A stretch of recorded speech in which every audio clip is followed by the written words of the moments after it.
particulière chez vous, nous restons plus proches de vous. C'est juste dire, édictons des règles et que ces règles-là soient opposables à tous.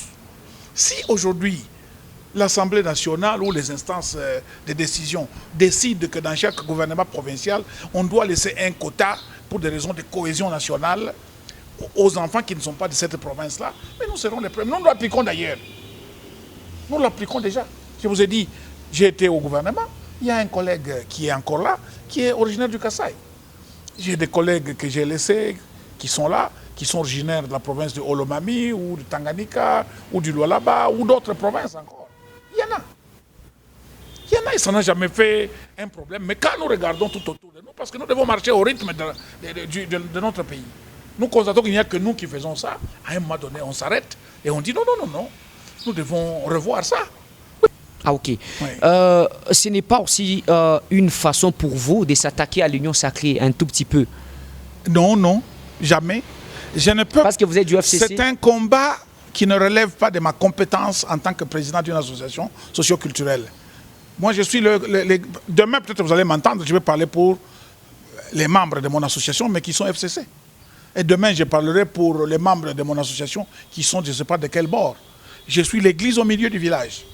Quand je parle, je suis dans mon costume de président national d'une association socioculturelle. J'essaye d'être tout à fait au milieu du village, comme église au milieu du village. Nous ne pouvons pas nous permettre de dire aujourd'hui que ce sont les attaques, peut-être contre le gouverneur qui a initié, bien sûr, cette politique de mettre en place un gouvernement d'union sacrée, non, qui peut-être sera cosmopolite. Ça n'a rien à voir avec une attaque. D'abord, en tant qu'association, nous sommes tenus à respecter les autorités établies. Le gouverneur est une autorité établie et pour rien au monde, même si j'ai des démêlés personnels avec lui, je n'utiliserai pas mon statut de président national d'une association pour m'attaquer à lui. Président, vous n'avez pas peur de déclencher une certaine guerre tribalo-ethnique dans la province du Haut-Katanga? Non, ou bien dans la région du Grand Katanga? C'est loin de moi de déclarer la guerre. Quand j'ai dit qu'on édicte des règles qui soient opposables à tous, et nous serons les premiers à l'appliquer parce que nous le vivons, nous. Oui, parce que les Louba qui sont dans les gouvernements provincial aujourd'hui, ils vont se dire que nous allons... À partir du moment où on édicte, on érige ça en principe, nous gardons ceux qui sont là. Où est le problème? À partir du moment où c'est un principe opposable à tous, on dit dans chaque gouvernement provincial, vous avez un quota de autant. Mais aussi longtemps que cela n'est pas fait, voilà dans l'hypothèse dans laquelle... que nous ayons un comportement marginal. C'est pourquoi nous voulons nous comporter comme tous les Congolais.